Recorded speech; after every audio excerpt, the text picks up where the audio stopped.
Okay, we're here with the infamous George Toma, the field general, I like to call him, for the Super Bowl. Been to every Super Bowl, the man who takes care of the field.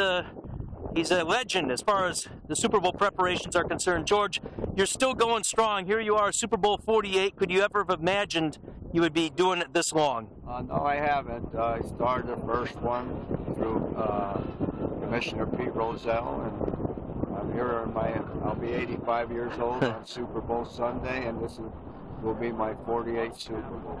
Now, how much different is it with an artificial surface? You've got an artificial surface inside MetLife Stadium, but nonetheless, there's still a lot of work that needs to be done, right? Oh, yes, there's a lot of work. You have to fluff it up to get it soft enough for the players to play on, and we have to work in between rehearsals for halftime and pregame rehearsals, so it's a tough challenge to get it ready, but we'll blow heat underneath there for a day or two, and it should be ready to go Sunday. Of all the Super Bowls you have worked, and you've been at every one of them, what was the most difficult field conditions that you had to get ready for a game? Well, I think it was Super Bowl 4 or 5 with the Kansas City Chiefs against the Minnesota Vikings at the old Sugar Bowl at Tulane University.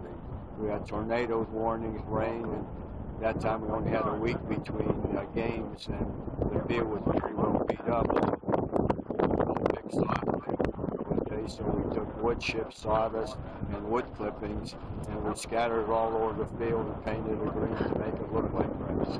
Whose logo is the toughest to paint into an end zone for a Super Bowl? Well, actually, they're all pretty easy nowadays, and there's no tough ones for us.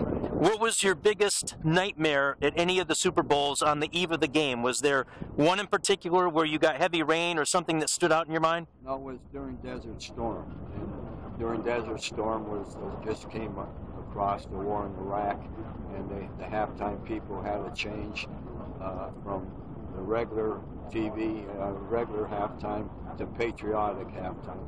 And they just wiped off the turf on the 50-yard line. If we painted the logo, the NF logo, it wouldn't last. So everybody thought I was crazy. I said, we're going to sod that area. We're going to get 1,000 square pieces of sod, and we're going to put it in. And they said, well, where are you going to get sod, or what are you going to do? I said, don't worry, I'll get it.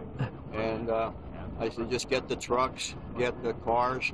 And I left Eddie Mangan, a good, very excellent groundkeeper who is the field director for the Super Bowl now, and he's been with me 25 years. I tell him, you cut out 1,000 square pieces, 4 inches deep, and I'm going to bring you sod in cars, in trunks, or in trucks. And so I said, follow me. And we took the head groundkeeper, Kevin, from the Tampa Bay Buccaneers. I said, take me to Tampa University. I said, they got some beautiful sod over there on their soccer field.